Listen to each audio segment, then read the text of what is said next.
Darling 'Prabhas' ఖాతాలో ఒక అరుదైన రికార్డు సొంతం చేసుకున్నాడు.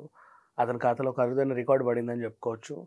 అంటే ఇప్పుడు మన ట్విట్టర్ ఎక్స్‌గా మారిన తర్వాత ఎలాన్ మస్క్ తీసుకున్న తర్వాత ఎక్స్‌కి ఒక సంవత్సరం పూర్తవ్వబోతుంది. ఇప్పుడు వస్తుందనమాట. 1 ఇయర్ అవుతుంది. సో, ఈ 1 ఇయర్‌ని పురస్కరించుకొని వాళ్ళేం చేశారంటే టాప్ 10 హ్యాష్ ట్యాగ్స్‌ని రిలీజ్ చేశారు. సో, టాప్ 10 హ్యాష్ ట్యాగ్స్‌లో 'ప్రభాస్' ఉన్నాడనమాట. అంటే ఇండియా నుంచి ఏకైక హీరో యాక్చువల్ చెప్పాలంటే దీంట్లో మళ్ళీ 'షారుఖ్ ఖాన్', 'సల్మాన్ ఖాన్', 'అమీర్ ఖాన్' వీళ్ళు లేరు. అండ్ ఇంకా పెద్ద హీరోలు తెలుగు, తమిళ్ ఎవరు లేరనమాట. మొత్తం టాప్ 10 హ్యాష్ ట్యాగ్స్‌లో 'ప్రభాస్' ఉన్నాడు. అంటే అంతమంది సెర్చ్ చేశారు 'ప్రభాస్‌ని'. సో, ఇదొక అరుదైన రికార్డ్ అని చెప్పుకోవచ్చు. ఈవెన్ హీరోయిన్స్ కూడా లేరు ఇంకా చెప్పాలి అంటే.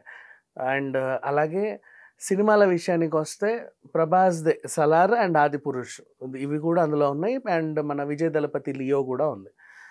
సో, ట్విట్టర్ టాప్ 10 హ్యాష్ ట్యాగ్స్‌లో ట్విట్టర్ అంటే ఇప్పుడు ఎక్స్ అనుకోండి ఇంకా. ఎక్స్ టాప్ 10 హ్యాష్ ట్యాగ్స్‌లో 'ప్రభాస్‌కి' చోటు సంపాదించుకోవడం అనేది ఇంకా డార్లింగ్ ఫ్యాన్స్ చాలా హ్యాపీ ఫీల్ అవుతున్నారు. ఇంకా ప్రెజెంట్ ఇప్పుడైనా మనకు తెలిసిందే 'సలార్ 2' సినిమా చేస్తున్నాడు. అండ్ అలాగే సందీప్ వంగతో 'స్పిరిట్' ఉంది. మారుతి డైరెక్షన్‌లో 'రాజా సాబ్' ఉంది. అండ్ నెక్స్ట్ త్వరలో రాబోయేది 'ప్రాజెక్ట్ కే' మన 'కల్కి'. అండ్ వీటితో పాటు